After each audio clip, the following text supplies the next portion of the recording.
Good afternoon, everybody, and we are back.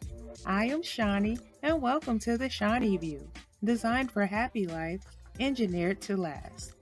The purpose of my podcast is to exemplify dreams and goals and how to achieve them through self-motivation and inspiration from others.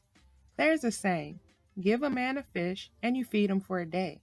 Teach a man to fish and you feed him for a lifetime.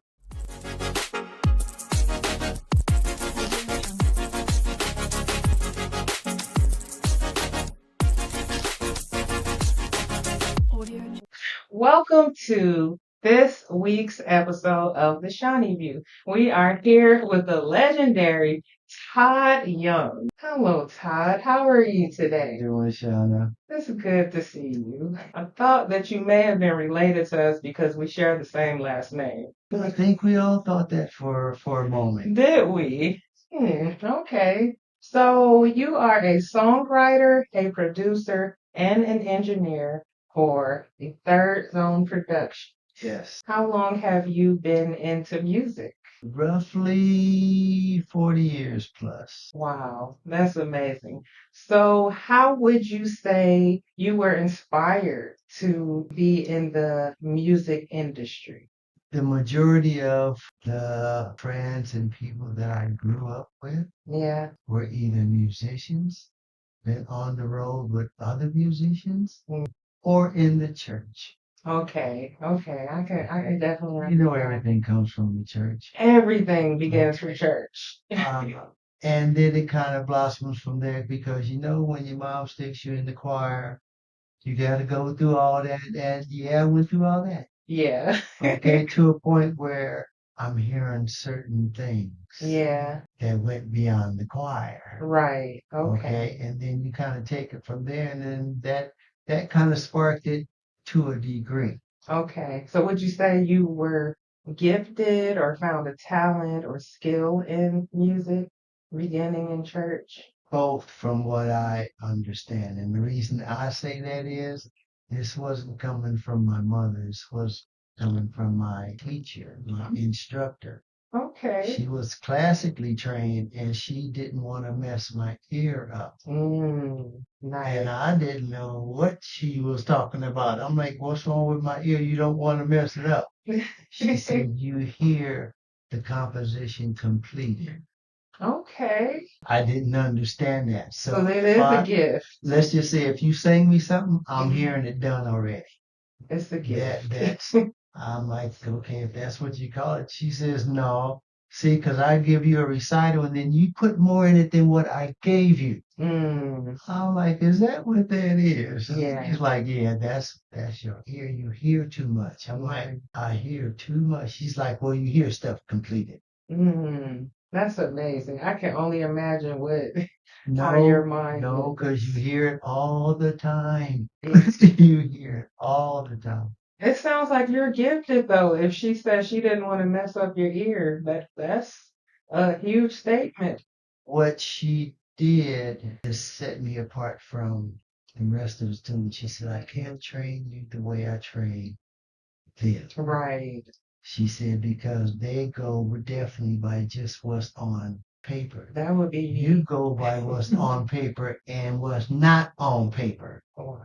So you reinvent the composition. So would you say that ear for music came before you learned how to read composition? Yes. See, this is all a gift. Well, because if your instructor knew to set you apart from the others. Okay, true. I'll grant you that, but we know where that gift comes from. Yeah. Okay. Yeah. But as far back, even before the piano lessons and all this kind of stuff, I was in the jazz clubs with my parents. Okay. When I had no business being there. Yeah. Okay. Now, and we're talking Count Basie, Duke Ellington, Miles Davis. And I'm there as a little toddler just soaking up all this jazz. So you're just in the midst of just a greatness. I didn't know. Wow. I didn't know. I did not know. And that's why I introduced you as legendary. I hear this and I don't want to say I don't accept it. and that's just because of the experience. Mm-hmm. But when I hear this, I don't look at it like that. Yeah. Because if you go through some of the pits and falls of what the industry puts out, Mm-hmm. and then you have people that are surround you that prevent you from going through the rest, Yeah. then I'm good. Yeah. I'm good. Yeah. I'm good. There's a lot of sabotage, not necessarily just in the music industry, but in life in general. If someone sees that you are good at something, there's always going to be some challenge or some person trying to prevent you from excelling. And that's the best way to put it, Mm-hmm. because everybody asks me, well, Todd, you know what happens in the industry? And I said, Yeah. it's not just the industry, it's Yeah. everything. Don't y'all Right. get it yet? Yeah. You know, you have to put all the pieces to the puzzle together. Mm-hmm. And thing about it is, it's a little bit more detrimental in other spots as it is other, but Right. it's all a controlled mechanism. It is. I mean, Yeah. that's all I can say. It's because you have the world where people want everybody to live inside of the box. Mhm. Everyone is supposed to do the same thing. Mhm. Nobody is supposed to be above, ahead, or. Mhm. But this is what sets people apart, Mm-hmm. because if you have never fit in the box, then either something's wrong with you, or you the black sheep of the family, or something that just don't fit because Right. you're an oddball. Right. All Yeah. right. My name was Todd. They used to call me T.I. It's like, because you don't fit in nothing. All right. But the statement right after that is, you're too far ahead of your time. Mm. I never understood that until my choir director said, you know what? You're thinking too far ahead. Way too far ahead. I'm like, what does that mean? It's like, right. That's like Margaret. Okay. But after I'm hearing this throughout my entire life, I'm like, I just accept it now. Yeah. It just is what it is. But that came from my mother, Right. because she was clairvoyant. Oh. So we ain't going there. Clairvoyant mother with a gifted son. I love it. I love to hear it. Yeah. So that was actually going to be my next question. You said that people around you inspired you to do music. I was going to ask, how did they accept you entering the music industry with your gift? They didn't know. They didn't know it. No. Trust me. They didn't know, because with them being older than me Mm-hmm. at that time, then they went off and did certain things with other groups, this and the Okay. other. And the reason why I didn't accept that statement you said earlier, as far as being a legend, I Right. hear it so much, but all of these people I've been around, they're the legends. Right, because you learned from them. I'm talking Jimi Hendrix, Buddy Miles, Miles's wife, Betty Davis, who actually wrote Bitches Brew. Oh, wow. All right. Malone Washburn, who actually groomed me. Mhm. She was my babysitter. Oh, wow. She wrote all the Chaka's hits. So, you know, I can go on and on and on, but those were the kind of people that were around me. So they kept me in line. Wow. They kept me in line. So everything that they went through, they made sure their younger parts didn't go. Right, right. So actually preparing you for the world ahead, maybe? And then some. Yeah. And then some. That's what put me on this mission, not only to help bring the music back to the prestige it was, Right. but to make sure that these kids understand the law or the business of the industry, so Right. they're not tricked into things that other people were. Right. Okay. So when you did come onto the scene, was everybody surprised or shocked, or they just kind of came to you like, I always knew you were gonna do something with music? Yes and no. Mm-hmm. Okay? Because it was either going to be sports Mm-hmm. or music. Okay. One of the two, but nobody really knew what.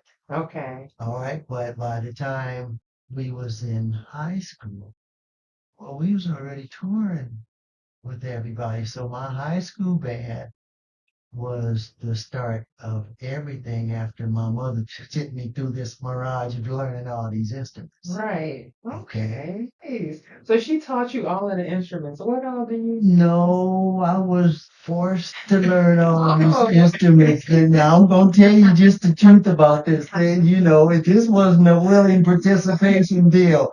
Once you hear some of the stuff, this sounds like so and so and so. I'm like, I wonder why.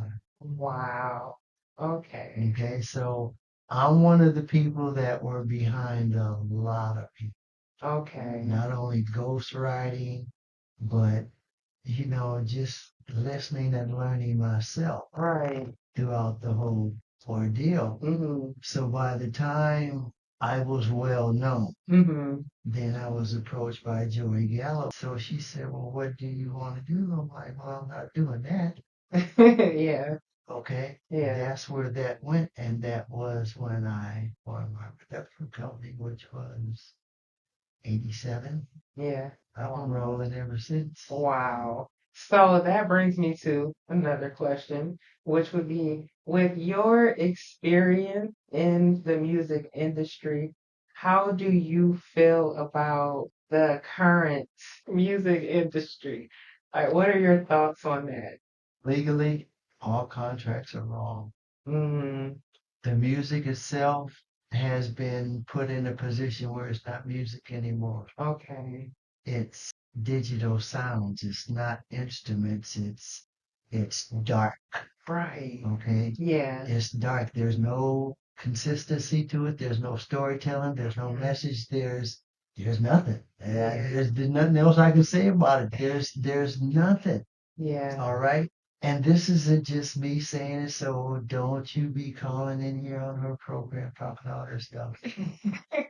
If you ask the greats, and I'm saying some of the ones that I've worked with, like Aretha Franklin, Chocolate, this, that, and other, if you ask them about today's news, they're not even going to answer the question. Right. Because, well, Chocolate will, she'll say talent, there is none. Okay. No originality, there is none. Well, I can say that because it's not. Okay. Everybody's either copying or stealing or sampling off somebody else because you don't have the thought process to do it yourself. All right. This is why I didn't just want to be a musician. I wanted to write. I wanted to compose. It's the system. You don't have to just think computer all the time. It's the entire system. The computer just makes it worse because now if a bomb drops, you wouldn't know because you're sitting down here doing this. It's true. Just saying. It's very true. Just saying. Oh, so you did mention how you want to leave certain gems for the younger generation.